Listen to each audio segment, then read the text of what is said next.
Bene, fatta la foto, allora buonasera a tutti, benvenuti all'Ateneo Veneto. L'incontro di oggi si inserisce in un ciclo che abbiamo inaugurato quest'anno che si chiama Ateneo in Viaggio. Venezia è sempre stata una città di grandi viaggiatori e noi abbiamo deciso di dedicare a loro alcuni incontri. Abbiamo iniziato con viaggiatori antichi, Niccolò Mannucci del 1600 e Miani del 1800. Oggi continuiamo con un viaggiatore contemporaneo, Paolo Rumiz, che ringrazio tantissimo per essere qui presente con noi. E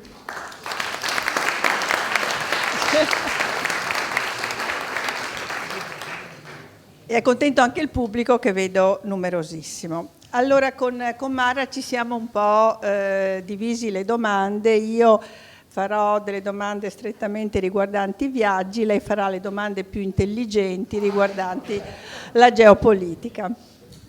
E venendo ai viaggi, al suo attivo devo mettere gli occhiali perché ne ha tanti e credo di peccare certamente per difetto. Ha 612 km a piedi sull'Appia, che non era facile neanche da individuare perché non è più una strada, come dire, tracciata. A piedi viaggio di 7 giorni da Trieste a Premantura. 900 km o forse di più di navigazione sul Po. 8.000 km gironzolando tra le Alpi e gli Appennini da Fiume a Capo Sud. 7.480 km in treno di seconda classe, come la Transiberiana dagli Urali a Vladivostok.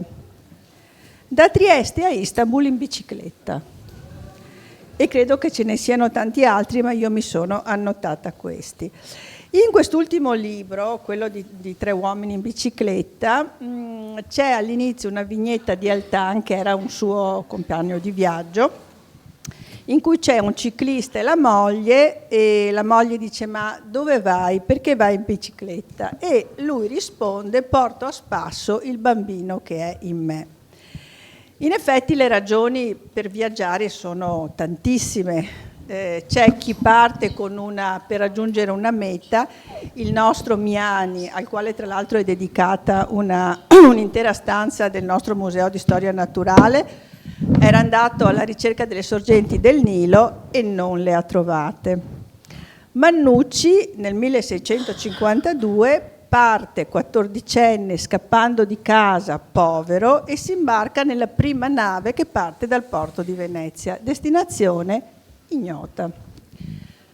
C'è chi viaggia per scrivere, come ha fatto Magris nel Danubio, c'è chi viaggia per ragioni esistenziali, per fuggire a qualcosa, per lavoro, insomma sono per ritrovare se stesso. Chi viaggia per vagabondare, come faceva Cetwin. Cetwin diceva che bisognava sempre sbagliare strada, che sbagliare strada era salutare perché ti portava a vedere cose nuove. Insomma c'è una letteratura sul viaggio, anche delle volte un po' retorica. Allora, perché ha viaggiato così tanto Paolo Rumiz? E perché ha usato quei mezzi di locomozione, cioè i piedi, la bicicletta, la barca, il treno. Azzarderei, però è lui che deve rispondere, non posso rispondere io, che è sempre un viaggiare lento. Viva i treni, abbasso gli aerei, come scrive lei, l'Italia è stata fatta dai treni e non dai mezzi che volano. A lei la parola.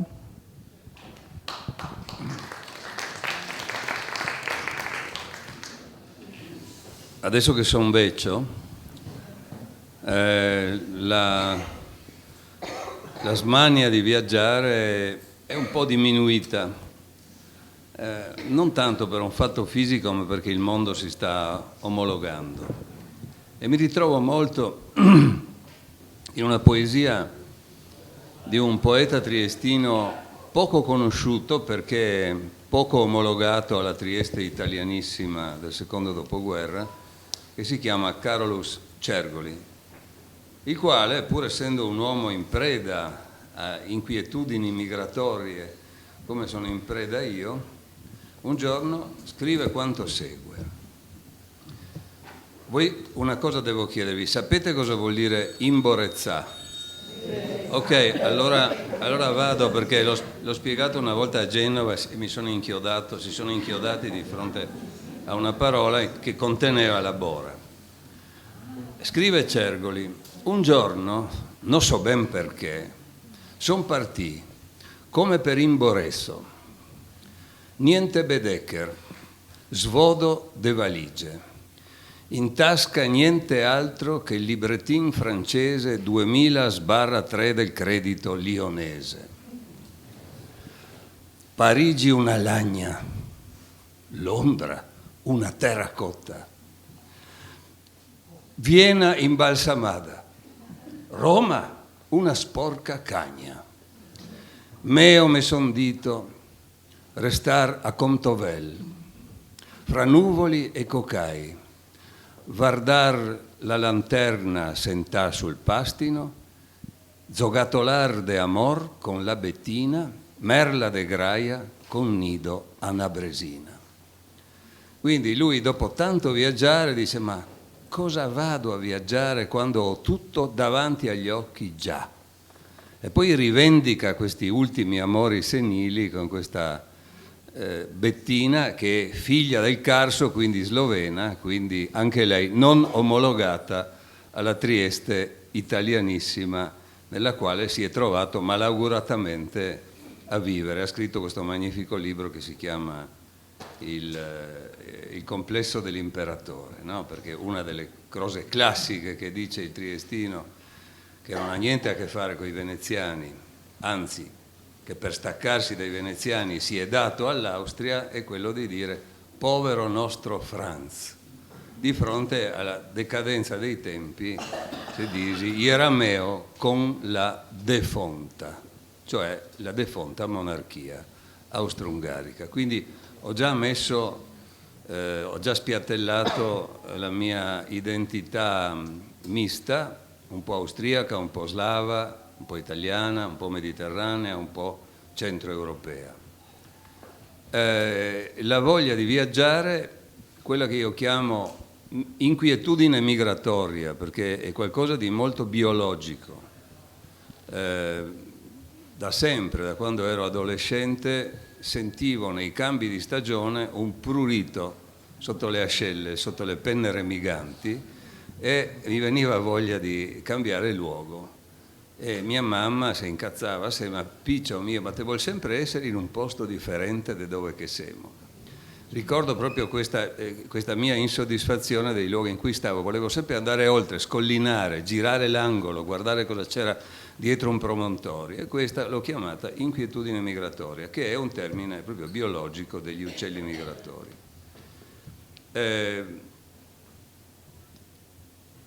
Che cosa vede un triestino che si affaccia alle rive del mare? Anche qui devo citare non un poeta, ma un rabbino di Gerusalemme, nato a Trieste, che un giorno, dopo aver abbondantemente bevuto per la festa del Purim, che è una specie di carnevale per gli ebrei, no? Momento in cui è addirittura precetto bere, cioè indispensabile bere per uscire un attimo dalle regole, no?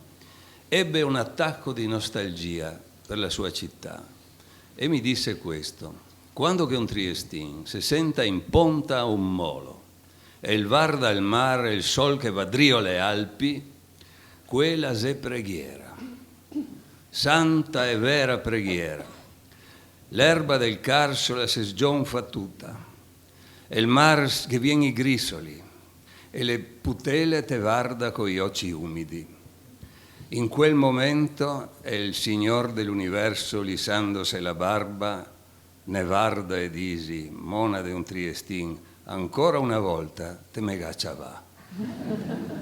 Cioè, in questo c'è una cosa profondamente ebraica, e cioè il fatto che Dio può anche invidiare gli uomini per la loro transitorietà nella vita, per il fatto che morendo sono obbligati ad assaporare ogni istante vissuto della vita. E questo è molto triestino, che si traduce poi nella frase viva là e po' bon.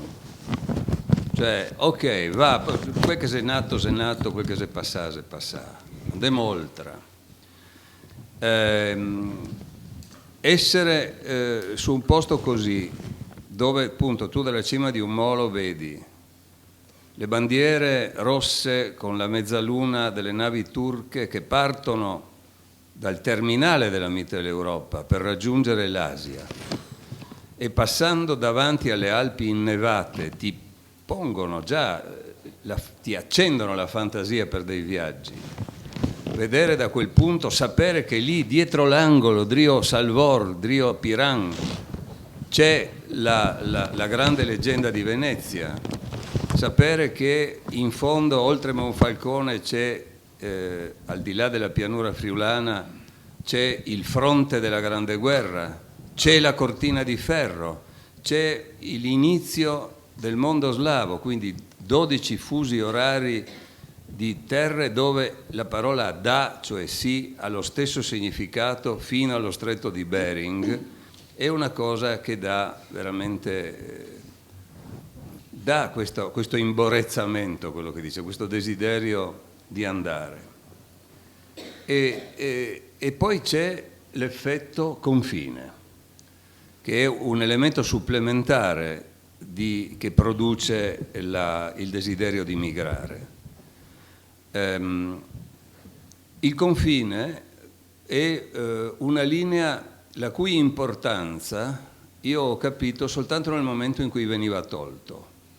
Io ho combattuto tutta la vita perché Trieste, priva di confine, vedesse ripristinato il suo ruolo di terminale del centro Europa.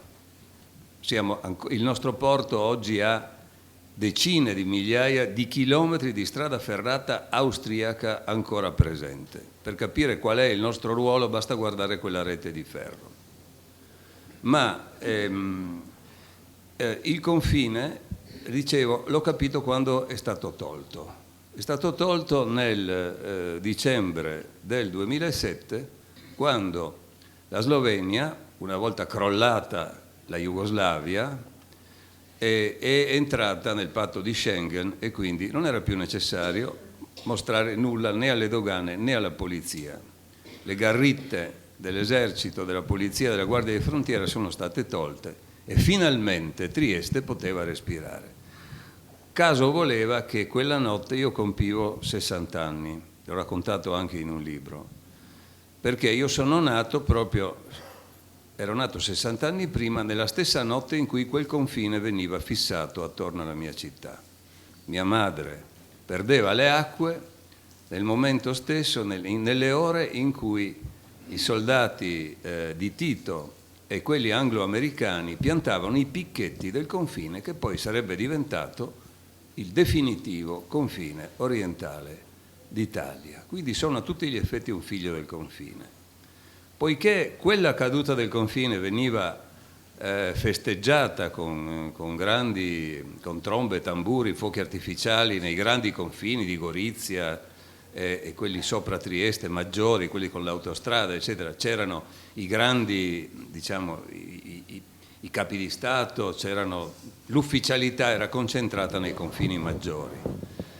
Ma io che dovevo che dovevo compiere i miei 60 anni, ho deciso di celebrare il tutto in una piccola osteria persa in fondo alla Val Rosandra, che è una frattura rocciosa a 2 passi dalla città che porta verso l'ex Jugoslavia, dove non c'è altro che 2 case diroccate, un'osteria e la sbarra di confine. E lì abbiamo deciso simbolicamente di fare la festa. E quando a mezzanotte siamo usciti fuori dopo aver ballato, dopo esserci ubriacati, abbiamo fatto a pezzi con una sega da ferro, abbiamo fatto a pezzi il confine tagliando la sbarra bianca, rossa e blu come delle particole da comunione, ce le siamo distribuita come souvenir di quella notte memorabile in cui l'Europa in qualche modo si ricomponeva. Mi sono detto, e adesso? Dopo una vita che combatto contro questo confine, non sarà che questo confine mi manca? Adesso non c'è più gusto andare dall'altra parte, ora che il confine non c'è più. E allora lì ho capito che quella linea era un invito al viaggio unico al mondo. Il viaggiatore è colui che va oltre e il confine è il luogo dell'incontro, non è il muro è un'altra cosa. Oggi siamo pieni di muri, siamo senza confini, ma siamo pieni di muri. Il confine è come la pelle umana, è qualcosa, è il tuo confine, la pelle è il tuo confine, la tua finitezza, però è attraverso quella pelle, quel confine, che tu tocchi l'altro e incontri la femmina, e la femmina incontra l'uomo. Ecco, quindi l'importanza del confine è anche questa. E allora mi sono detto, voglio di nuovo provare il brivido di un vero confine, con dei poliziotti arcigni, con i cani che mi annusano il bagaglio, con il passaggio sopra le rotaie perché si possa essere ispezionato la pancia della mia macchina. E così sono partito per un viaggio che è stato uno dei più bei viaggi della mia vita, che ho compiuto dal mare Artico lungo il confine dell'Unione Europea giù fino a Istanbul, fino al Mar Nero, quindi dal mare Artico fino al Mar Nero toccando il Baltico. Un viaggio straordinario perché? Perché il confine, e questo lo sapevo da triestino, è un maledetto sismografo. Cioè chi sta su un confine recepisce in anticipo sui grandi centri urbani, sui luoghi illuminati dai mass media, recepisce con grande anticipo i sismi che si svegliano in lontananza. Per esempio, in quel viaggio mi fu chiaro dagli incontri con la popolazione che io incontravo, perché non viaggiavo in automobile, viaggiavo con mezzi pubblici, una fatica boia. Però sapete cosa vuol dire viaggiare in treno con i russi, viaggiare in un autobus con i polacchi o con gli ucraini? Ti raccontano delle cose che nessun ambasciatore saprà mai. E quindi in quel viaggio, da quel sismografo sul quale io andavo facendo zig-zag come in uno slalom, io percepivo continuamente delle voci che mi dicevano occhio che la Russia si sta chiudendo e soprattutto occhio che se la NATO mette le mani negli ultimi territori cuscinetto tra l'Unione Europea e il grande orso russo, succedono guai. Questo era chiaro già 14-15 anni prima della guerra in Ucraina. Questo perché viaggiavo a piedi, in autobus, in bicicletta, facendo autostop, ma incontrando le persone. Quindi direi, avrò fatto sì migliaia di chilometri in vita mia, ma non è di questo che mi vanto. Io mi vanto soltanto degli incontri che questo andare lento, che questo andare con mezzi francescani consente di avere. Perché una persona chiusa nella propria macchina non farà neanche un decimo degli incontri che ho potuto fare io.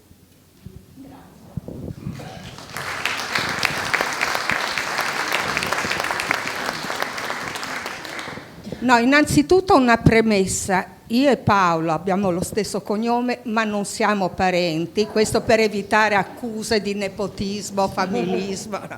Siamo amici, ma non parenti, anche se io sono friulana, lui è triestino, e questo è già indice di non parentela, però poi si è scoperto che suo nonno è nato nello stesso posto di mio nonno in Friuli, per cui è mezzo friulano pure lui. Paolo nel suo intervento ha già toccato due temi che a me interessa molto indagare oltre. Il tema appunto dei confini, il tema appena accennato della Russia e dell'Ucraina, perché ha ragione Antonella quando dice si viaggia per tantissimi motivi, per piacere, per curiosità, per scoprire nuove cose, per allontanarsi anche da un dolore, per cercare. No, ce l'hai tu, no, infatti dicevo non ce l'hai. No, ecco che cos'era. C'è chi però si allontana, viaggia, non per scelta, ma per assoluta necessità. Paolo poc'anzi diceva: il viaggio è l'incontro, è trovare umanità. In un passo del suo libro Trans-Europa Express, lui dice: il diario dei luoghi diventa ricerca di persone, bisogno di umanità, il viaggio a est. Mai come questa volta non sono io a fare il viaggio, ma le persone che ho incontrato. Come dire che è stato il viaggio a fare se stesso, ignorando i miei schemi mentali. In un altro libro, invece, scritto durante la pandemia, durante il lockdown, tu scrivevi, vediamo dove l'avevo scritto, anche sì, sul libro Il veliero sul tetto, ogni giorno nella piazza della stazione un gruppo di volontari va a nutrire e curare i disperati in arrivo dai Balcani. Sono guardati a vista, ieri 3 auto della polizia e 3 dei vigili, e tollerati solo perché svolgono un lavoro che spetterebbe il comune. Ecco, la mia prima domanda. Trieste è diventato il posto, soprattutto in questi ultimi anni, in cui arrivano veramente migliaia di disperati, che partono soprattutto da situazioni di estrema carestia o di conflitto, afghani, siriani. Lo fanno attraversando vari paesi, vari confini. Fra l'altro chiamano con un termine che fa pensare ad altro, the game, il tentativo di superare i confini senza essere respinti. Ecco Paolo, tu che vivi a Trieste, che anche attraversando quella Val Rosarda di cui hai parlato poc'anzi, anche attraversando il Carso dove si trovano le tracce del passaggio, e considerando che una volta lontano nel tempo il superamento dei confini, il lasciare la comunità veniva considerato in maniera positiva, no? Anche perché ti aspettavi sempre che dall'altra parte, nel posto in cui andavi, c'è un bel libro uscito l'anno scorso su questo tema, trovavi accoglienza. Oggi non è così. Oggi il tema è il respingimento, o tratteniamoli nei loro paesi, li respingiamo o facciamo qualcosa come abbiamo fatto per la Libia, adesso temo faremo lo stesso anche per la Tunisia. Teniamoli fermi, non facciamoli passare, non facciamoli partire. Ecco, è proprio l'esatto contrario di quanto noi stiamo facendo oggi. Stiamo parlando di viaggi, di spostamenti, di libertà di circolazione. Tu come la vedi questa cosa? E quando incontri queste persone a Trieste, che magari staranno in un centro d'accoglienza non proprio accogliente, mi viene in mente un gioco che c'è nella nostra mostra alla Giudecca, nella sede di Emergency alla Giudecca, che si chiama proprio The Game, con il significato di cui parlavo prima. C'è un gioco molto bello fatto dagli studenti dello UAV di design della comunicazione, in cui prima ci sono gli ostacoli per superare i confini e arrivare in Italia. A un certo punto il gioco cambia e ci sono gli ostacoli per chi è riuscito ad arrivare in Italia e magari spera in un permesso di soggiorno, in un asilo o quant'altro. Vado.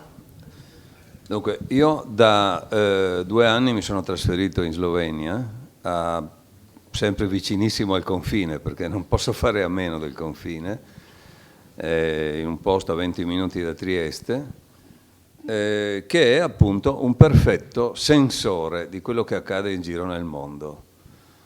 Dietro casa mia, io abito in un villaggio di 80 abitanti,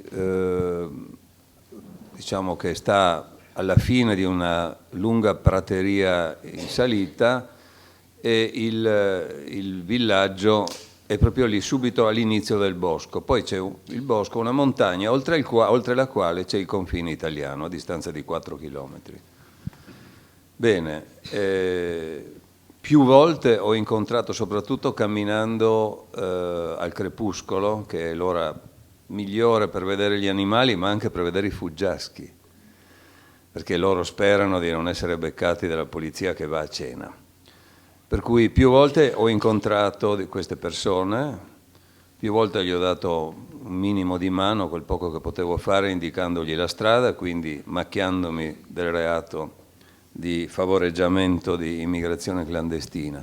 Contemporaneamente, parlo dell'anno scorso, mentre questo avveniva alle spalle di casa mia, nel bosco, a valle, poco a valle, a circa 500 metri più a valle, la strada era percorsa continuamente da macchine guidate quasi sempre da donne che portavano vecchi e bambini, targate Ucraina, che portavano vecchi e bambini verso l'Italia. Il confine stradale era anche quello a 4-5 chilometri di distanza. Quindi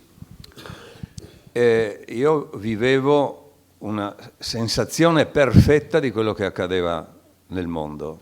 Sentivo la guerra in Ucraina, sentivo quanto accadeva in Afghanistan e in Siria e ragionavo su questo. Pensate, questo percepire le cose senza muoversi, restando fermi in un posto, è molto importante. Mia nonna, per esempio, a differenza di Venezia, mia nonna triestina ha cambiato 6 volte bandiera nel corso della sua vita, in un lasso di tempo molto breve. Tra il 1918 e il 1954 lei ha cambiato 6 volte bandiera. Quindi austro-ungarica, bandiera italiana, che poi è diventata, a cui si è aggiunto poi il fascio, bandiera tedesca, perché siamo diventati Adriatische Künstenland, quindi parte del Reich tedesco, che in quanto ex austro-ungarici siamo stati inglobati all'interno dell'impero di Hitler. Poi abbiamo avuto 40 giorni di presenza titina, jugoslava, a cui è seguita la presenza anglo-americana, a cui è seguita poi finalmente la presenza italiana, la bandiera italiana. Quindi questo dice molte cose sul fatto che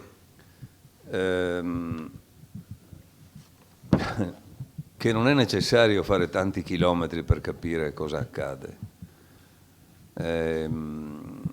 Un anno ero proprio qui in Veneto, ero dalle parti di Feltre e un giovanotto mi sentì dire a un incontro come questo in pubblica piazza sotto le Dolomiti, mi sentì dire che soltanto chi viaggia molto può avere storie da raccontare. E alla fine lui mi chiese: ma senta, mi spieghi una cosa, come mai mio nonno, che non si è mai mosso dal suo villaggio, sapeva raccontare storie belle come le sue? E lì io ero un po' così, non ho avuto subito la prontezza di capire che cosa importante c'era in questa sua simpatica contestazione.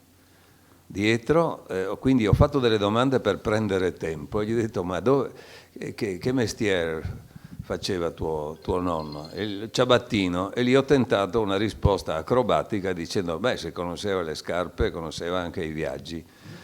Ma in realtà la domanda giusta è stata quella dopo, cioè dove aveva la bottega tuo nonno? Sulla strada, ovvio, no? Sapevo già la risposta nella domanda, era già contenuta la risposta. E lì ho capito al volo una cosa di cui forse neanche il mio interlocutore si era reso conto, e cioè che anche colui che sta seduto sulla porta di casa come i vecchietti di una volta semplicemente vedendo passare le persone raccoglie storie e poi le può raccontare. Quindi il vero viaggiatore è colui, non colui che ha bulimia di chilometri, ma colui che sa ascoltare con pazienza le voci della strada e poi restituirle. Tornando al discorso dei profughi, chiamiamoli così, diciamo, per nobilitarli, perché adesso li chiamiamo con un aggettivo. Migrante è un aggettivo, profugo è un nome, è una cosa, è una persona, non è una qualità. Ecco, io vivo, da quando ero piccolo, io ho avuto a che fare con i profughi che passavano per Trieste. Ricordo una famiglia che venne a chiederci se avevamo qualche stanza da dare in affitto.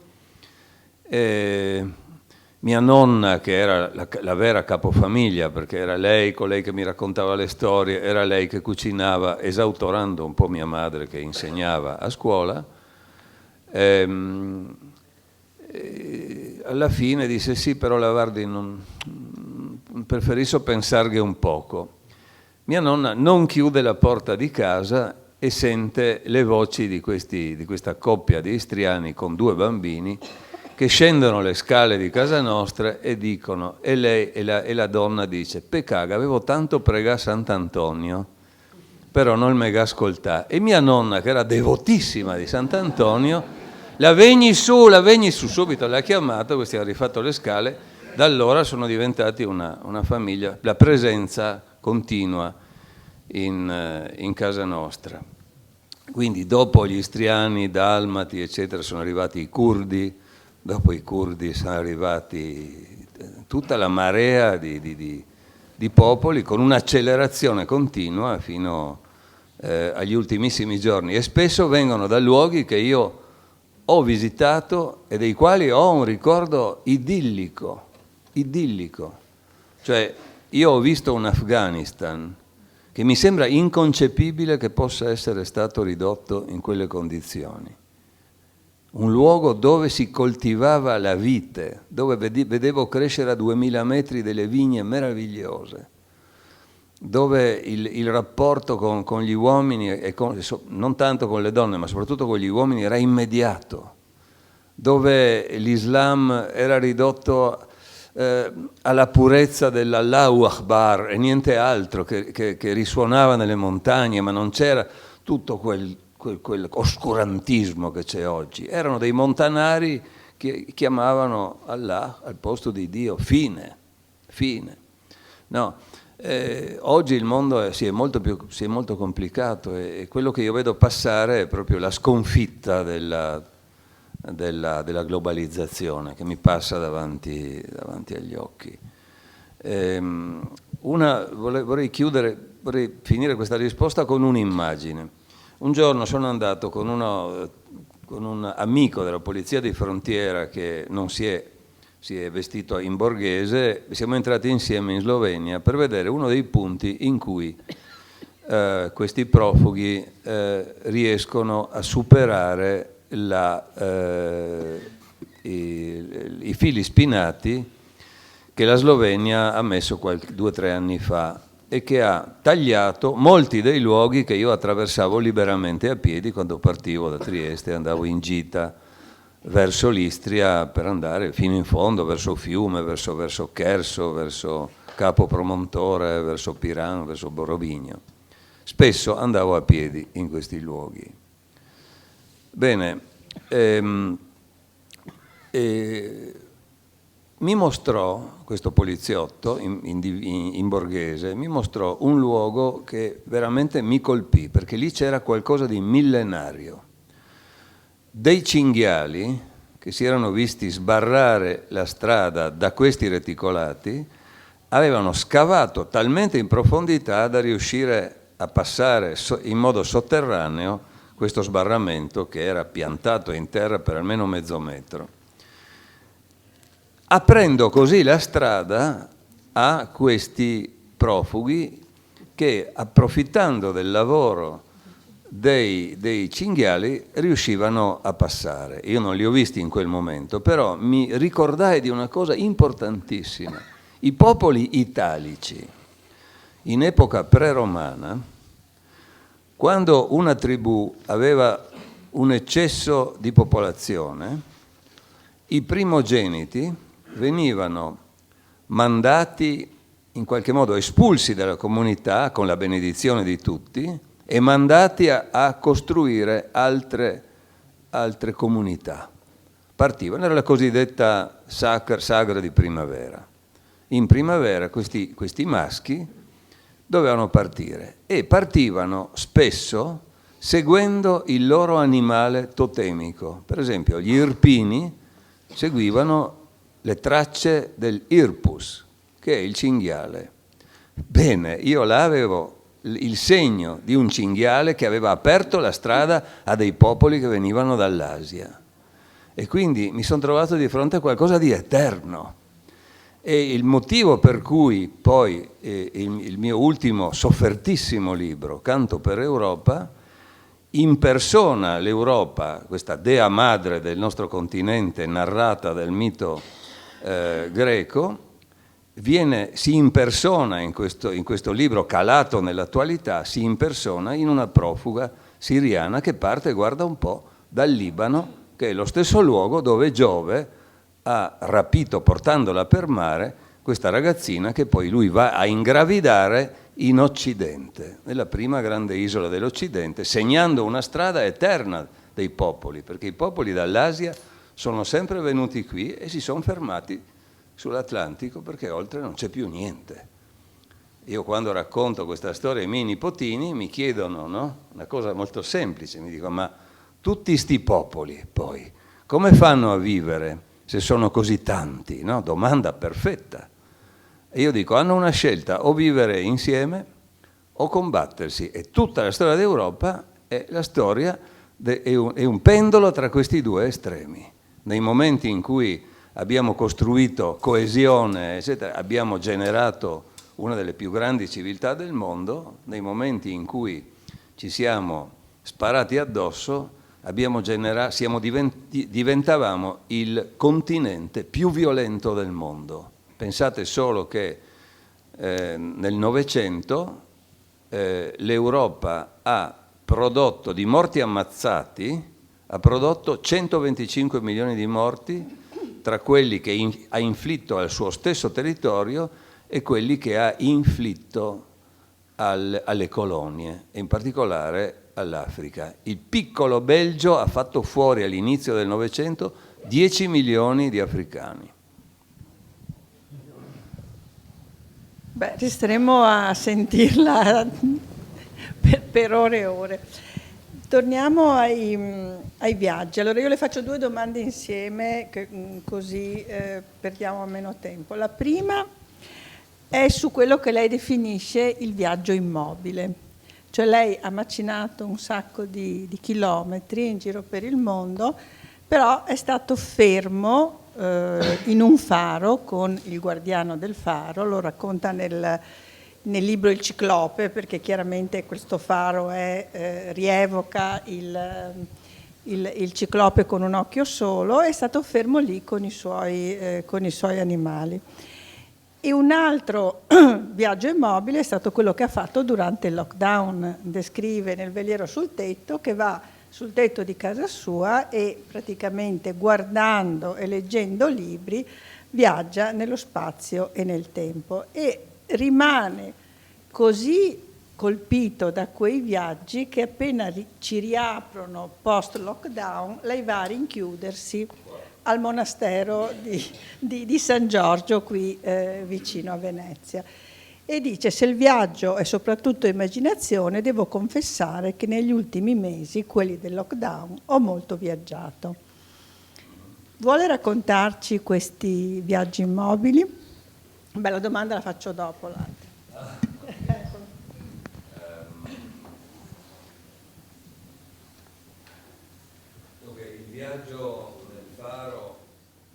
Il viaggio nel faro che ho compiuto nel 2014, quindi 9 anni fa, L'ho proposto a Repubblica, il mio giornale, è stato il mio penultimo grande viaggio,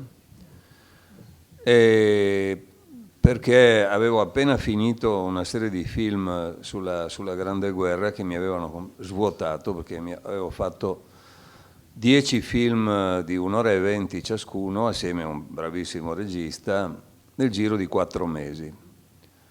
Alla fine eravamo veramente cotti e io ho detto quest'anno, siccome facevo ogni anno un grande viaggio per Repubblica, ho detto al direttore vorrei starmene in un faro, a tirare il fiato. E lui mi ha detto vai, però mi devi spiegare che cosa puoi raccontare di un posto dove non succede niente. Avevo anch'io un po' questo dubbio, tanto è vero che mi sono imbarcato con una ventina di libri, oltre che un bagaglio di cibarie di circa 60 kg più 20 litri tra Malvasia e Merlot. Sì, può prenderti malinconia, no? In un posto così. Bene, come sono arrivato lì mi sono reso conto che succedevano una marea di cose. In questo posto dove non doveva succedere niente, cambiava il clima, girava il vento, il guardiano del faro tornava su con dei pesci pazzeschi. La lampada nel cuore della notte era una scoperta, cioè andare su e scoprire che la lampada di un faro che illumina per 35-40 miglia ed è visibile anche oltre la curvatura terrestre per il fascio che proietta sotto le stelle, è una lampadina così, la cui luce è semplicemente moltiplicata da una serie di specchi, da una lente, la lente di Fresnel. Le giornate non finivano mai, ogni giorno riempivo un taccuino intero di 50 pagine e soprattutto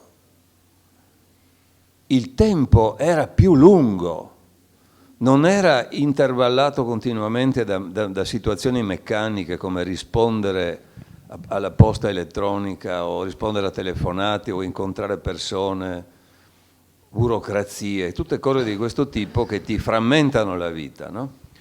Io avevo un solo scopo, stare su quell'isola come un grande orecchio e ascoltare, annusare e registrare, nient'altro. Ovviamente quello che mi ha favorito era il fatto che lì internet non c'era, il telefono non prendeva, c'era soltanto la radio a onde corte che io sintonizzavo sul mondo e sui mari che mi circondavano e che mi rimandavano voci spesso incomprensibili in altre lingue, in greco, in arabo, in aramaico, in napoletano, cioè questa era, io ero lì come appunto un grande ricettore, come una specie di antenna parabolica immersa, fissata lì in mezzo al mare, con in più un ubriacante senso di centralità dovuto al faro, perché stare su un faro non è come stare in barca, che devi continuamente manovrare, stare attento a non fare stupidaggini, a cazza, molla, eccetera. No, là te ne stai esclusivamente piantato con delle fondamenta della terra, pur essendo in mezzo al mare, quindi senza il problema della navigazione, quindi tutta la tua attenzione è lì, è fissata sul qui ed ora, sulla rotazione delle stelle, sull'arrivo della nebbia, sul vento che improvvisamente cade e ti fa svegliare nel cuore della notte perché tu senti che c'è qualcosa che ti manca. Dopo 3 giorni di burrasca, improvvisamente la tempesta finisce e tu ti svegli, fatalmente ti svegli, e guardi e apri fuori e vedi costellazioni che non hai mai visto, perché alle 3 di notte difficilmente si guarda il cielo, specialmente a quelle latitudini e a quell'ora e in quella direzione, no? E ti chiedi che cavolo sono quelle stelle, che costellazione è quella, no? E allora la tua mente, in assenza di internet, in assenza di bibliografia, in assenza di una risposta scientifica, la tua mente parte, decolla verso elucubrazioni fantastiche che molto spesso ti portano allo stesso risultato che ti avrebbe portato un'indagine scientifica. Quando ho visto che quella costellazione era fatta così, che inizialmente mi sembrava un pendaglio femminile, mi resi conto che era una coda, quindi era lo Scorpione. E ne ho avuto conferma soltanto quando sono ritornato a Trieste e ho guardato la mappa del cielo, no? Ma è bellissimo arrivare a tutto questo senza nessun supporto tecnico, scientifico o elettronico, senza la rete, no? È una liberazione totale. Lo spiego spesso alle scuole questa cosa, per spiegare loro a che cosa rinunciano, quanto sarebbe utile per loro prendersi dei giorni sabbatici in cui lasciare a casa lo smartphone e ragionare con la propria testa. E poi c'è stato quell'altro viaggio demenziale che ho fatto durante il primo grande chiusura che hanno fatto per il Covid. E io ho deciso, essendo un nomade, voglio vedere che cosa mi succede se non esco di casa per 40 giorni. 40 giorni che è tra l'altro anche un tempo biblico, perché 40 giorni è il tempo in cui il tempo si rinnova, è il tempo della Quaresima, è il tempo dei digiuni, è il tempo di tante cose. Per cui ho detto voglio provare questo. Anche lì, che scoperta. La superficie della casa e la sua articolazione in stanze e corridoi si dilata. Tu non vai dalla camera da letto allo studio, ma compi un viaggio per andare dalla camera da letto allo studio. E quando la sera dico alla mia Irene, le dico, dove andiamo a cena stasera? E ci vestiamo bene per mangiare sempre nello stesso posto. Quindi anche lì la fantasia, parlo da privilegiato ovviamente, cioè da uno che ha un tetto, che ha una pensione, che ha una persona che lo ama e una casa che guarda il mare. Cioè premetto questo.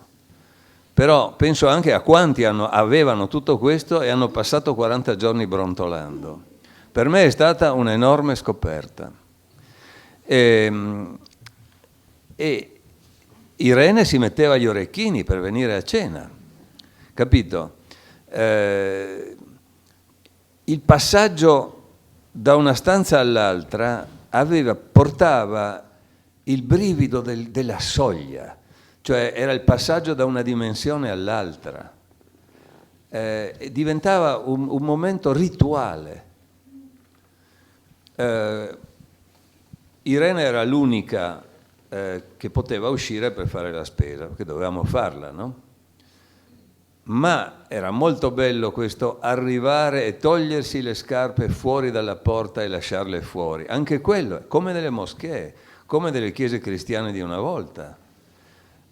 Quindi la sacralità nasce anche l'istinto nostro del gesto rituale sacrale, nasce anche da cose di questo tipo.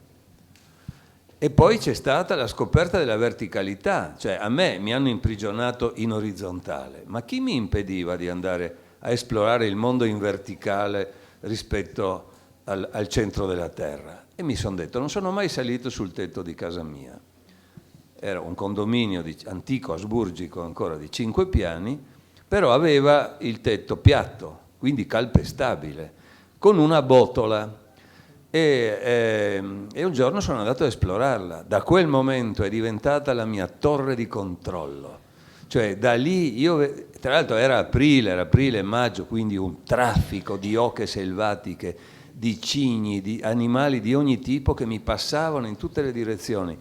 E in questo tempo passato soprattutto all'alba e al tramonto, il più bello era aspettare il sole la mattina, no? Quando vedi i gabbiani aspettano il sole più di noi. I gabbiani per vederlo prima di noi cominciano a roteare a 1000 metri No, e siccome noi abbiamo il sole che è protetto dal Carso, quindi non sale dal livello del mare, ma sale dal monte, i gabbiani andavano su, io li vedevo illuminati dal sole quando io ero ancora in ombra. Ecco, tutte queste cose sono meravigliose, per non parlare del fatto che io, specialmente dopo le brutte notti, le notti di incubi in cui cominci a sentire tante cose che non vanno nel mondo, magari dormi male, eccetera, un giorno ricordo che facendo queste scale a chiocciola ho detto, cavolo, ma questo è il purgatorio che mi porta al paradiso. E mi sono detto, ma guarda, perché non ci hanno mai detto a scuola che la Divina Commedia altro che non è un viaggio all'interno di noi? Cioè tu sei a un certo punto in un inferno dell'anima e devi passare faticosamente attraverso una strada lunga in salita che ti porta verso la luce. No, è stato anche quello, come il viaggio nell'isola, una grande lezione, ecco, che mi porta verso, normalmente, come tutte le persone anziane, mi porta verso viaggi molto più semplici. Quello che desidero fare a breve è portare i miei nipotini in giro per il mondo con un piccolo camper, raccontando storie loro e facendo loro attraversare dei confini. Ecco.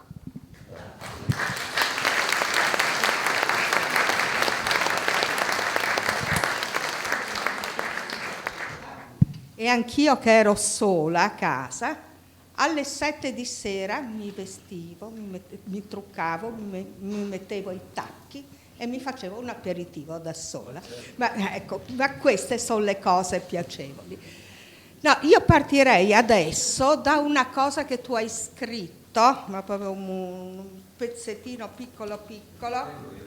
No, ecco. Dunque, nella leggenda dei monti naviganti.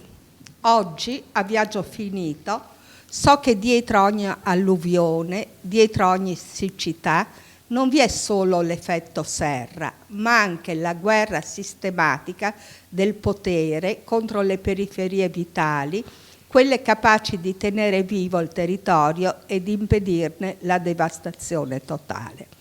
Perché ho letto questo pezzetto? Perché mi piacerebbe parlare con te, che tu ci raccontassi, tu che hai scritto molto di Europa, che l'Europa fino a poco tempo fa era la speranza di tutti noi, no? Un'Europa diversa, non fatta soltanto su accordi finanziari e economici, un'Europa che comprendesse, che andasse dall'Atlantico fino agli Urali, no?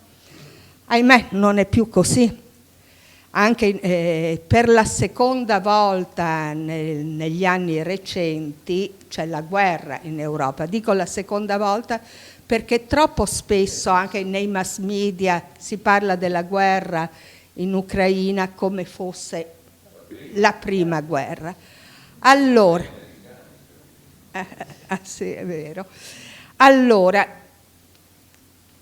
oggi tu che vivi sul confine e quindi hai i sensori, come la vedi questa situazione? Come riusciamo a sconfiggere la guerra?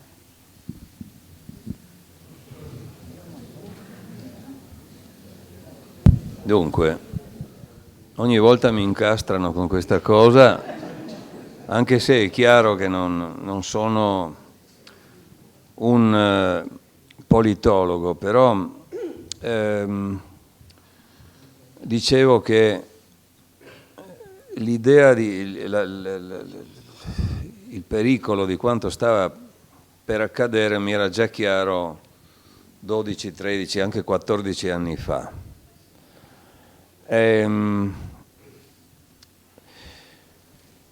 Quando il libro che raccontava quel viaggio di cui vi ho parlato prima, dal mare Artico a Istanbul, venne tradotto in russo, mi invitarono a Pietroburgo, in una delle più grandi librerie del Prospekt Nevsky, E io parlai con grande empatia dei meravigliosi incontri che avevo avuto in quel mondo.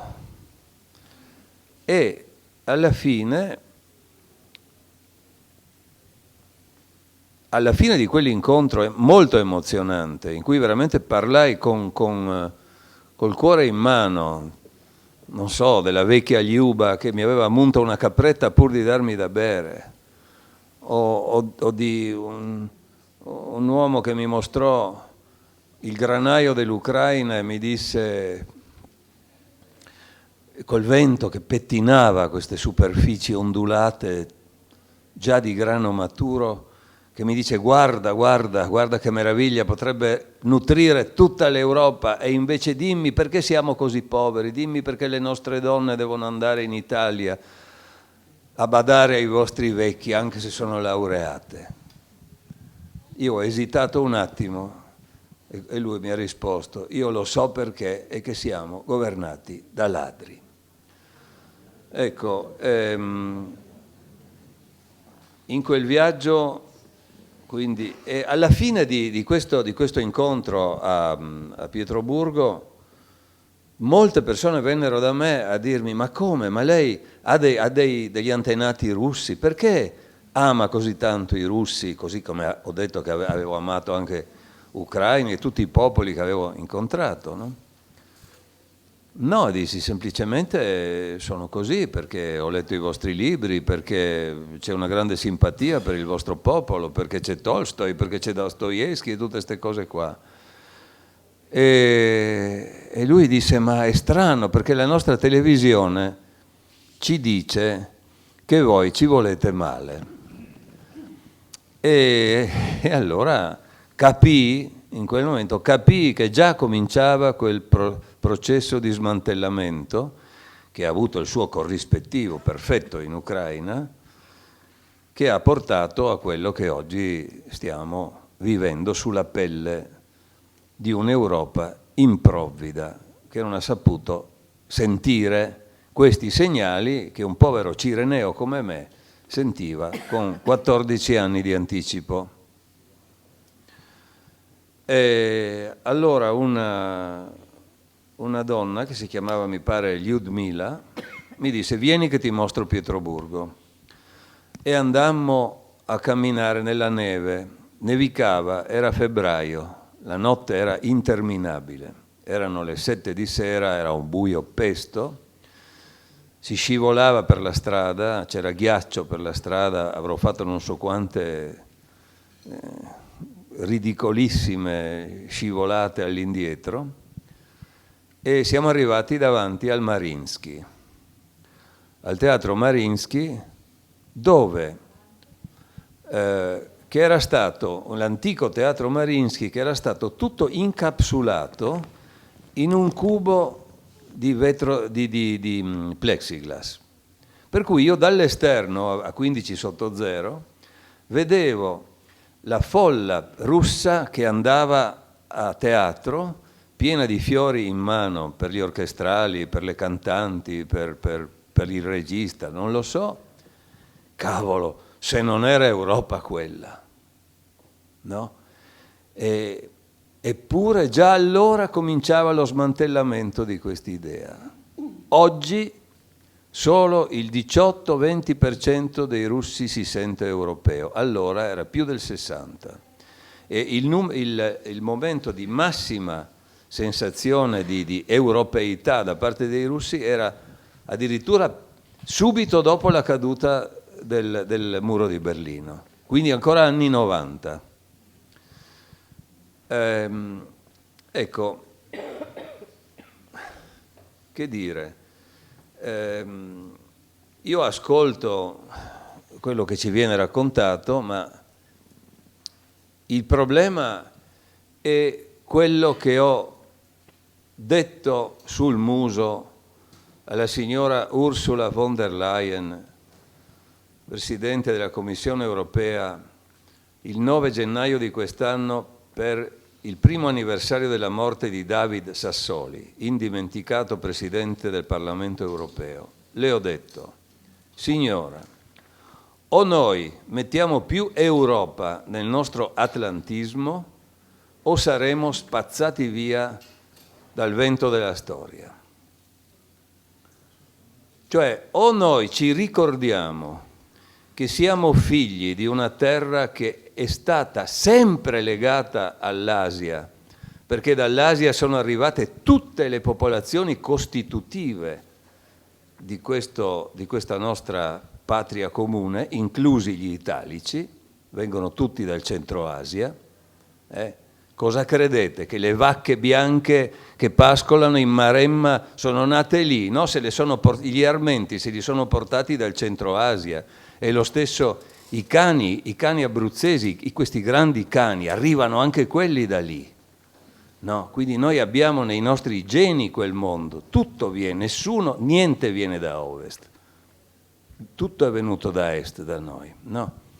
Quindi questo nostro ascoltare in modo pedissequo e privo di critica una visione manichea del mondo, bianco e nero, senza capire che ci sono delle sfumature, delle quali noi che siamo figli del Mediterraneo dovremmo essere i più fedeli interpreti. Come facciamo noi, figli dell'Europa, a dimenticarci che qui è nata la tragedia, che qui è nata la democrazia, che qui è nata la filosofia, e ci facciamo rimbecillire da discorsi di bieca propaganda? Cioè, ovviamente tutte le volte che io dico questo devo dire occhio che non sono pro Putin, chiaro che non sono pro Putin. Dio mio, dopo che un'amica cara come Anna Politkovskaya mi è stata ammazzata nel portone di casa, come faccio a essere putiniano? Ma sono anche, cavolo, come mediterraneo, attento alle nuance, attento alle... Allora, pensate all'Iliade. L'Iliade narra una guerra orrenda, durata 10 anni. È scritta dai greci.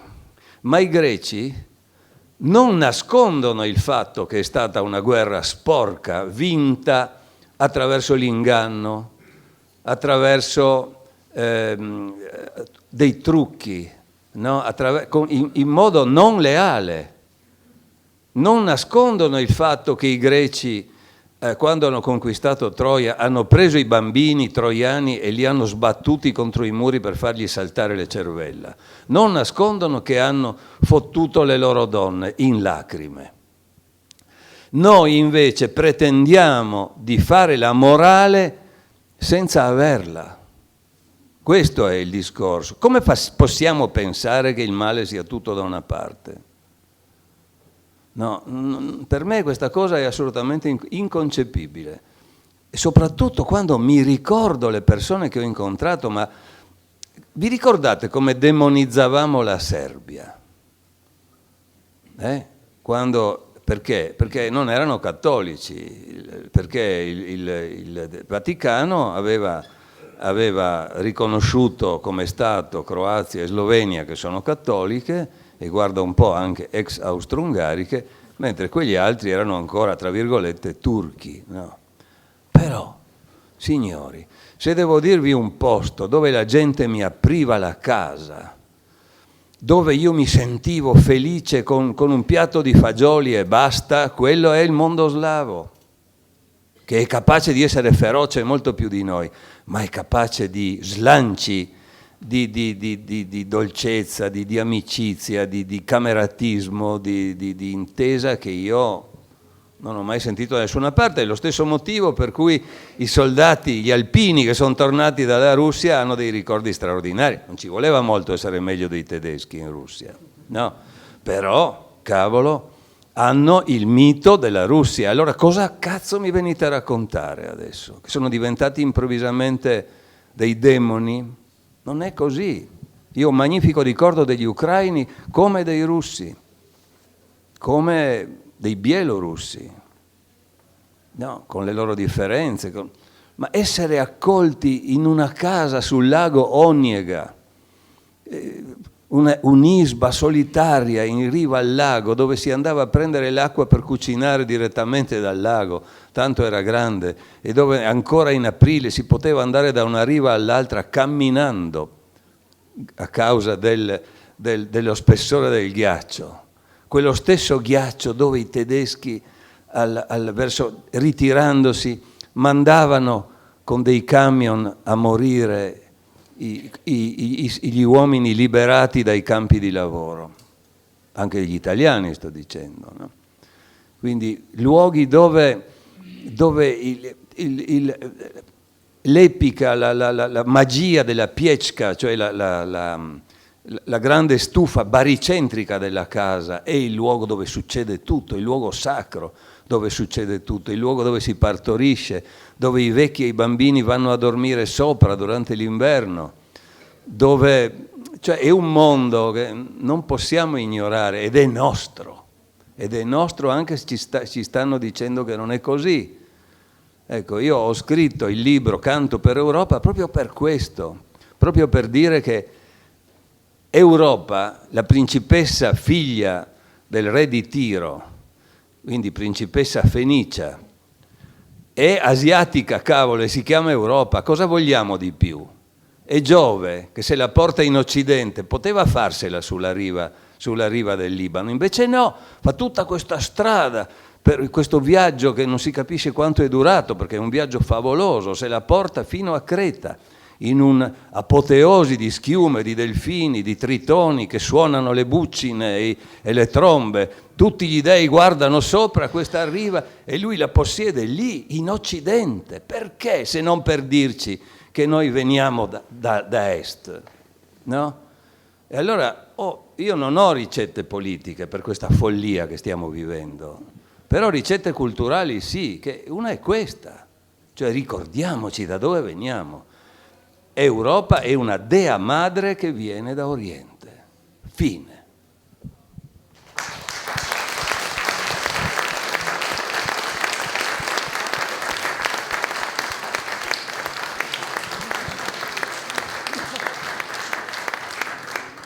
Scusate, ma prego? No, è una donna frigida, cioè frigida parlo non sessualmente, parlo frigida politicamente. No, scusate il comizio, ma mi tirano in ballo su queste cose, poi... No, allora io adesso ho finalmente capito perché negli ultimi 30 anni, nei viaggi che ho fatto, istintivamente andavo ad est e poco a ovest, perché andavo da dove venivo, cioè mi sono sempre chiesta perché. E adesso stasera lei me l'ha spiegato. Io la riporto in Italia, io sono montanara scesa a valle perché sono bellunese, vivo da 30 anni a Venezia e quindi sono stata molto intrigata dalla leggenda dei Monti Naviganti. E leggo quello che ha scritto, che riguarda non solo la montagna, ma riguarda anche le periferie, perché nei suoi viaggi lei ha dedicato molto spazio ai luoghi poco conosciuti, alla montagna, alle periferie, e ha scritto: ero partito per fuggire dal mondo e invece ho trovato un mondo. Ne ho scritto con rabbia e meraviglia. Qui si riferisce alla montagna. Meraviglia per la fiabesca bellezza del paesaggio umano e naturale. Rabbia per il potere che la ignora. La montagna è totalmente scomparsa dalla politica e dall'immaginario nazionale. Montagna dimenticata come sono dimenticate le periferie. Le periferie, dice, che sono quelle più vitali, quelle capaci di tenere vivo il territorio e di impedirne la devastazione finale. Mi piace pensare che tali luoghi contengano i codici criptati della resistenza all'annientamento. E poi un invito, anzi sarebbe un comando, che i politici scendano dai loro elicotteri e imparino a camminare. O l'Italia diverrà in breve una terra di locuste e avremo non una, ma 1000 banlieue di furore. Le periferie bastonate si vendicano. Mi ha fatto molta impressione leggere questa questa cosa, vorrei così chiederle di questo. Dunque, alla fine degli anni 90, dopo l'esperienza balcanica, ho cominciato a studiare non tanto la Lega Nord, ma il leghismo, cioè qual era la cultura a cui attingeva la Lega Nord. E mi sono rapidamente reso conto che nel suo momento iniziale era nient'altro che la rappresentazione della rabbia di periferie dimenticate nei confronti dei centri, che non era soltanto il rancore nei confronti di Roma, tra virgolette, ladrona, come disse Bossi in quel suo indimenticabile aforisma, ma era addirittura l'antagonismo della provincia nei confronti del capoluogo o della regione nei confronti del capoluogo di regione. Cioè i bergamaschi vedevano Milano esattamente come quelli della Val Seriana guardavano a Bergamo. Quindi era una rivoluzione centrifuga che tentava di opporsi allo svuotamento delle periferie. Non potrò mai dimenticare quanto mi raccontò un politico carnico che dopo essere stato socialista stava virando fatalmente verso il Cavaliere di Arcore, il quale mi disse: io ero convinto di vincere nel mio collegio perché nel fondovalle in cui abito conoscevo tutti, la gente si fermava nella mia locanda, lui aveva una locanda se non un albergo credo, e quindi lui ogni sera parlava, giocava a carte, beveva con sta gente, convinto di essere votato subito. Invece fu bastonato da un illustre sconosciuto espresso dalla periferia montanara. E allora mi ha detto: se vuoi capire che cosa mi è accaduto, vai, e mi ha detto il nome di una frazione carnica che era ancora immersa nella neve e che io raggiunsi, e mi dice: vai a parlare col prete.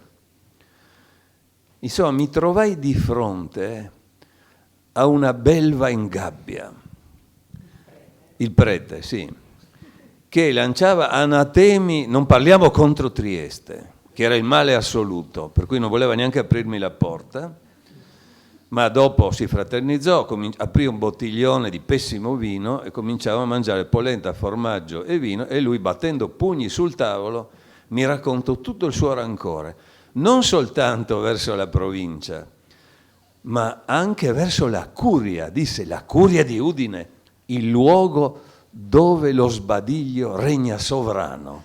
Questa fu la sua risposta. Quindi era un assoluto rivoluzionario. E lui mi spiegò appunto come il fatto che fosse chiusa la panetteria, fosse chiusa, che ne so, il piccolo cinema del paese, il bar non se ne parla, tutti i luoghi di incontro fossero stati abbandonati per scendere in città, questo ha provocato questa reazione, che poi è anche stata cavalcata politicamente in modo scientifico dalle stesse curie. Ecco, questa è una cosa di cui poco si sa, ma dovete sapere che perlomeno in Veneto, ma anche in buona parte del Friuli, diciamo la parte non giuliana della mia regione, le candidature per le politiche, fino al momento della caduta della DC, si facevano in chiesa, si facevano nella parrocchia, si facevano dal Pievan. Era lui che decideva, lui insieme con i portatori dell'idea politica. Quando la DC ha deciso: basta, siamo laici, non ci rivolgiamo più al prete, da quel momento è iniziata il passaggio massiccio dei voti alla Lega, il cui passaggio è stato prodotto anche dalle parrocchie, no? Quindi la rivolta delle periferie è molto più comprensibile dai piccoli luoghi, no? È quello che dice Ilvo Diamanti, che è il figlio bravissimo del vostro Veneto, il quale dice il cosiddetto teorema di Zermeghedo. Da Zermeghedo si capiva quello che sarebbe successo alla DC molto prima che a Roma. E io, che sono un battitore di periferie, posso dire è così.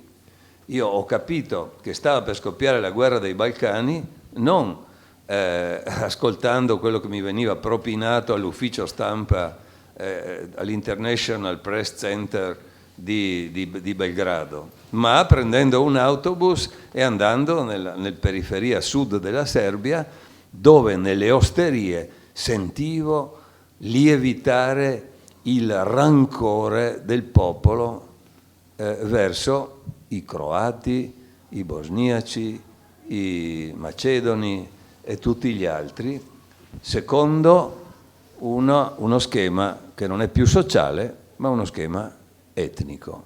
E quello è stato l'inizio del sangue, è nato proprio da questo. Che altro potrei dire? Ho risposto a tutto o c'erano delle cose?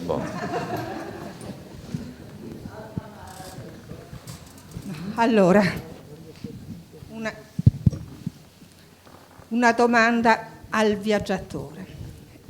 Marco Aime, nel suo libro Verdi Tribù del Nord, nell'affrontare il tema degli spostamenti, dice: l'uomo ha piedi, non radici, no? Per cui ci si muove.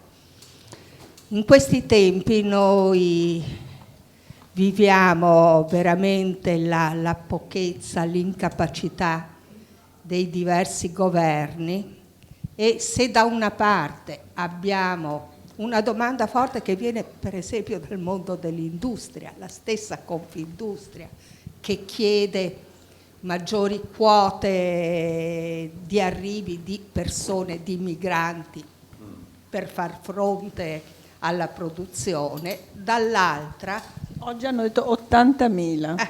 sì. Dall'altra noi abbiamo il governo italiano, ma non mi riferisco solo a questo, in questo momento non do giudizi.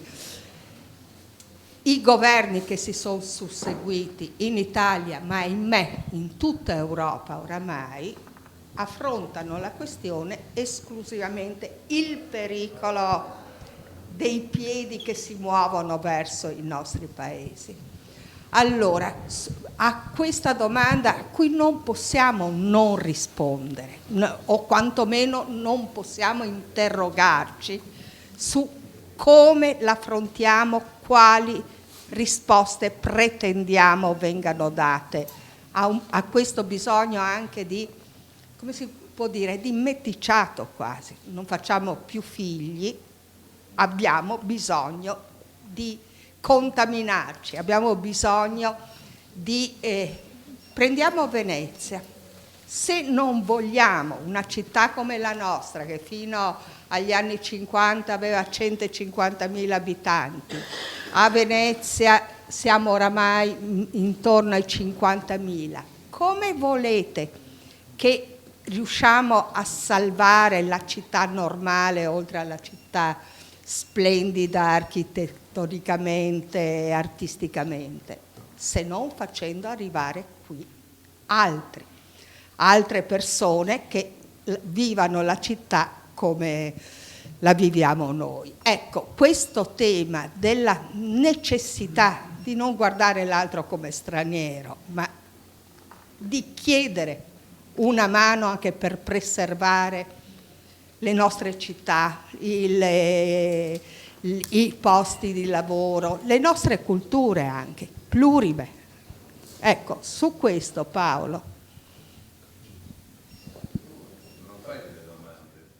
Tu non fai delle domande, hai già detto tutto quello che pensi, cioè, e poi no, devo dire anche che non è che questa domanda io sono particolarmente indicato a rispondere, perché non è che ho affrontato questo tema se non poeticamente, specialmente nell'ultimo libro, ma non posso parlare di economia. Cioè, non chiedo che tu parli di economia, anche la poesia, i diversi linguaggi che si possono usare per affrontare questo tema, perché guai a noi se lo rispondessimo a questo problema con l'economia. L'Europa l'ha sempre fatto da quando esiste e non è questa l'Europa che vogliamo. No? Allora, una cosa che dunque mi è successa, una cosa orribile, circa 2 anni fa, ero in macchina a Trieste a un semaforo e un tipo che era un posto avanti a me, non davanti a me, ma un po' di fianco, vedendo passare dei pedoni che erano chiaramente dei siriani, credo, con mamma, bellissimi tra l'altro, papà, mamma e 2 o 3 bambini, non ricordo, tirò giù il finestrino e gridò quanto segue: stronzi, non ave capì che nessun non ve vuole più nessun. Dunque, se non fosse venuto Verde, avrei preso il cric e gliel'avrei sbattuto sul cofano. Avendo vissuto sempre con profughi fin da bambino, sapevo la risposta. E lui si è fermato, ci siamo fermati entrambi al semaforo successivo, dove grazie a Dio un minimo di razionalità si era reimpossessata di me, perché fumavo letteralmente dalle narici, e vi sono affiancato dalla parte dell'amorosa, che stava non dalla parte del guidatore, dall'altra, ho tirato giù io il finestrino e gli ho detto: dica al suo compagno che prego il Dio che non debba mai soffrire quello che hanno sofferto quelle persone e quello che hanno sofferto i miei come profughi scappando dall'Istria. Non hanno detto A. Ecco, la cosa che mi spaventa è che noi non ci rendiamo conto che da un giorno all'altro potremmo diventare profughi anche noi. Perché se io penso alla meraviglia che era la Siria 15 anni fa, quando l'ho vista, certo sotto una dittatura, ma cosa meravigliosa, le ragazze musulmane e quelle cristiane camminavano a braccetto tra le vetrine, sorridendo apertamente.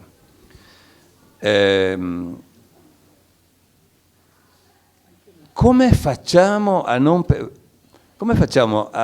pensare che quelli sono i luoghi da cui è arrivato Gesù? Cioè, tutte le volte che noi respingiamo un siriano, non ci domandiamo se è cristiano, ma soprattutto non riflettiamo sul fatto che parlava la stessa lingua del Cristo. E quando io vedo, per esempio, gli ungheresi, ai quali ormai assomigliamo come atteggiamento nei confronti dei profughi, fermare con fili spinati insuperabili questi uomini e donne che arrivano dalle terre di Cristo, loro che sono arrivati in Europa per ultimi, che si sono cristianizzati dopo l'anno 1000, vengono a dirci chi è Europa e chi non è, chi è ammissibile e chi no. Cioè sono cose che mi fanno uscire di testa, ecco. Io ricordo che quando feci il mitico viaggio da cui tutto ha avuto inizio, cioè quello in bicicletta fino a Istanbul da Trieste, ricordo che ci dicevamo a ogni confine: chissà se adesso incontreremo alien, cioè se incontriamo uno con il quale non ci si intende, cioè uno che con il quale la nostra gestualità non serve, con il quale i nostri sorrisi non servono. Ma eravamo in Croazia, erano come noi, in Serbia erano come noi, i bulgari erano come noi, e tutti ci dicevano: state attenti ai cani dei bulgari, e poi i bulgari ci dicevano: state attenti ai cani dei turchi, no? era come se tutti spingessero verso Oriente il confine del male, no?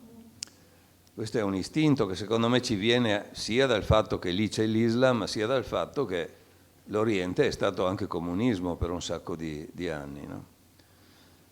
Bene, ricordo che poi continuai il viaggio con altri mezzi pochi mesi dopo fino in Cina e attraversata la Persia mi sentivo ancora di più a casa che in Turchia. Attraversai il Pakistan, dove mi resi conto che per il solo fatto di avere la barba bianca ero molto più rispettato che nel mio mondo, soltanto quando, superato il Kunjarab Pass, cioè il passo più alto, diciamo il punto, il varco attraverso il quale a 4.600 metri circa si attraversa il Karakorum per scendere verso il Xinjiang, e quando ho visto il primo militare cinese sulla frontiera ho detto, ecco, alien. Con quell'uomo non funzionava il mio gesto, il mio sorriso, nulla. Ero davanti a qualcosa di totalmente indecifrabile. Tanto è vero che poi, ritornando dalla Cina, quando ritrovai la polizia di frontiera pakistana, non riuscii a trattenermi e dissi brother, fratello, e abbracciai questo poliziotto imbarazzatissimo che non capiva cosa cavolo mi passasse per la testa, no? Allora dico, ma che cosa stiamo dicendo quando noi vediamo in questa gente qualcosa di innominabile, cioè nella cucina della locanda che amo di più a Trieste ci sono un pakistano e un siriano, bravissimi, con un'abilità di impastare il pane che noi abbiamo perduto, cioè questi ci portano delle manualità che noi non sappiamo. Una volta ho rotto una laica in Afghanistan, c'era la guerra ancora, un bambino me l'ha sistemata, un bambino che non aveva idea, cioè ha guardato, ha fatto, sì, mettici questo, e funzionava, no? È questo che ci porta a quel mondo, no? E io credo che l'unica cosa che può proteggerci dai mongoli, no, è proprio la civiltà del bazar, la civiltà del piccolo scambio, del rapporto umano, del sorriso, Io sono convinto di questo, forse mi sbaglierò, ma... Paolo, però spiegami un attimo, il problema di incomunicabilità era col soldato cinese o con la pluralità dei cinesi?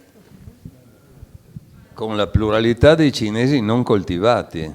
È chiaro che se vai nelle università è un altro discorso, ma dico, io con un contadino cinese non è impossibile, io gli dico, mi ricordo ero in una panetteria e gli ho detto io voglio quel pane e questo pensava che gli offendessi la moglie, cioè il mio gestualità, io, lui, cioè già l'io è inconcepibile nel mondo cinese, figuratevi, come può un Mediterraneo capirsi se non dopo una lunga affiatamento, cioè pensate, allora io sono. Che cosa significa quel mondo? No? Quanto sono simili a noi? 2001, Torri Gemelle mi mandano in Afghanistan, cioè mi mandano prima in Pakistan con l'idea di entrare in Afghanistan. Io dopo 3 giorni in albergo ad Islamabad comincio a dare i numeri perché non sopporto vivere nel branco degli altri colleghi.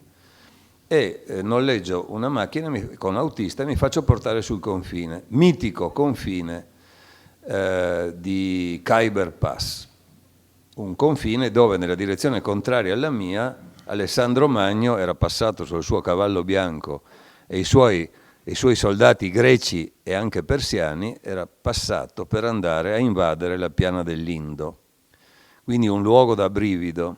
Ma non si poteva passare, il confine era chiuso perché c'era la guerra. E io mi sono fatto lasciare lì alla cieca, ho detto alla macchina vai pure, io resto qui, aspetto finché non me lo aprono. avevo un po' di dollari, telefono satellitare e uno zainetto di meno di 10 kg, con una felpa, una stuoia, un po' di frutta secca da mangiare, 2 cosine così. E lì ho vissuto per 3 giorni con dei pastori e dei piccoli commercianti pakistani che appartenevano alla stessa tribù dei Pashtun, quindi erano una popolazione transfrontaliera che viveva sia in Pakistan sia in Afghanistan, che aspettavano di entrare. Io mi sono messo lì con loro, questi meravigliatissimi di vedere un occidentale che mangia con loro, che condivide lo stesso terreno, lo stesso tipo di stuoie, che la notte magari ha freddo. Cioè, questo mi ha umanizzato al punto tale che questi si sono sentiti in dovere di proteggermi, perché io, mettendomi a dormire con loro, mi ero messo nelle loro mani, e il Corano dice: se uno straniero ti chiede ospitalità e protezione, tu gliela devi dare o finisci all'inferno.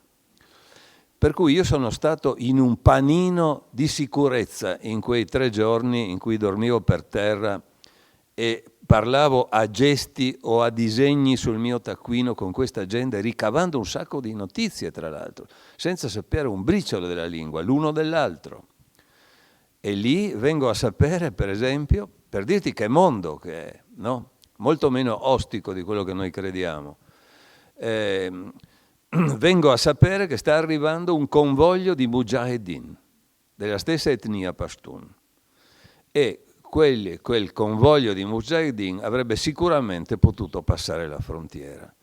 E così, quando li vedo scendere dalla montagna in un polverone, questo convoglio di camion con i cassoni pieni di guerriglieri armati fino ai denti, quando il convoglio si ferma davanti a me e il capo va a parlamentare con la dogana lì, con la polizia di frontiera, io faccio segno a uno di questi camion e vedete che qui lo stesso gesto che mi ha creato problemi in Cina, lì ha funzionato. Io voglio salire con voi.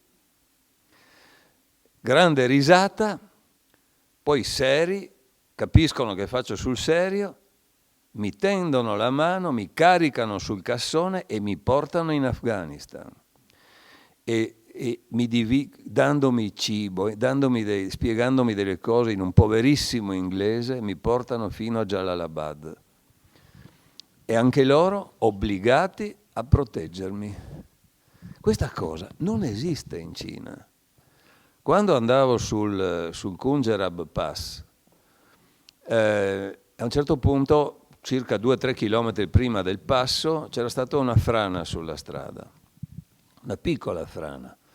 Per cui noi siamo subito scesi dal nostro pulmino, eravamo una ventina, e abbiamo cominciato a pulire la strada con tutti gli strumenti che avevamo a disposizione, e tutti i camionisti che erano lì facevano lo stesso.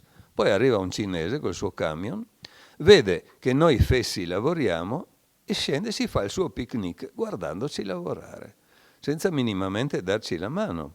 No, perché doveva farlo se c'erano già altri che lavoravano, no? Questo è il prodotto, diciamo, non tanto della cultura cinese, ma di anni e anni di comunismo tosto in cui l'individuo non conta niente. Ecco, quindi, ripeto, io ho trovato alien solo in Cina, poi ovviamente adesso ho amici cinesi, frequento, sono stato anche in Cina invitato da un'università, però ho raccontato anche lì questa storia, no? E hanno riso tutti come pazzi, ecco. Quindi, bah, insomma, finiamo così.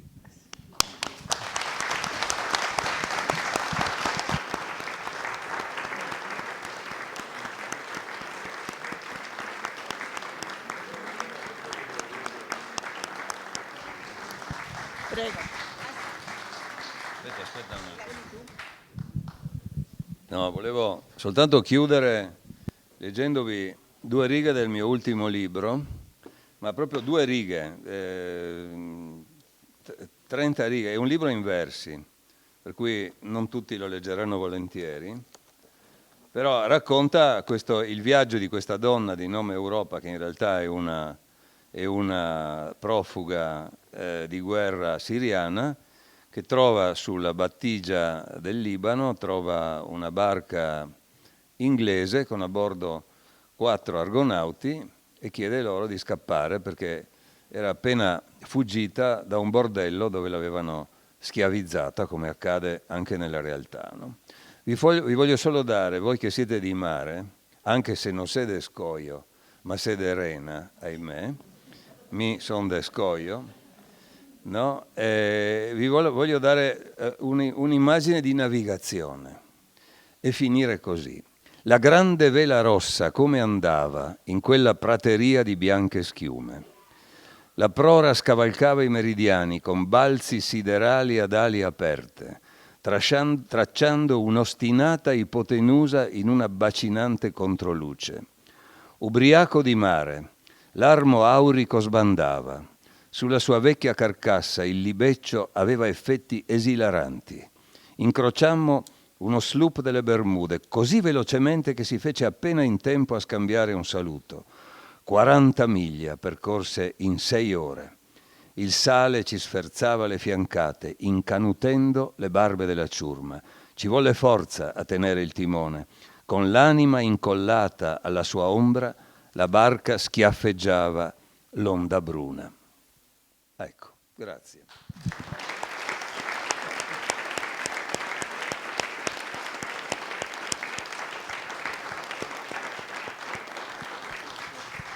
Grazie a Paolo Rumic. Devo dire che io invidio molto i suoi nipoti e i racconti che a loro farà. Grazie a tutti per averci ascoltato, buona serata. Se c'è un firmalibri se volete.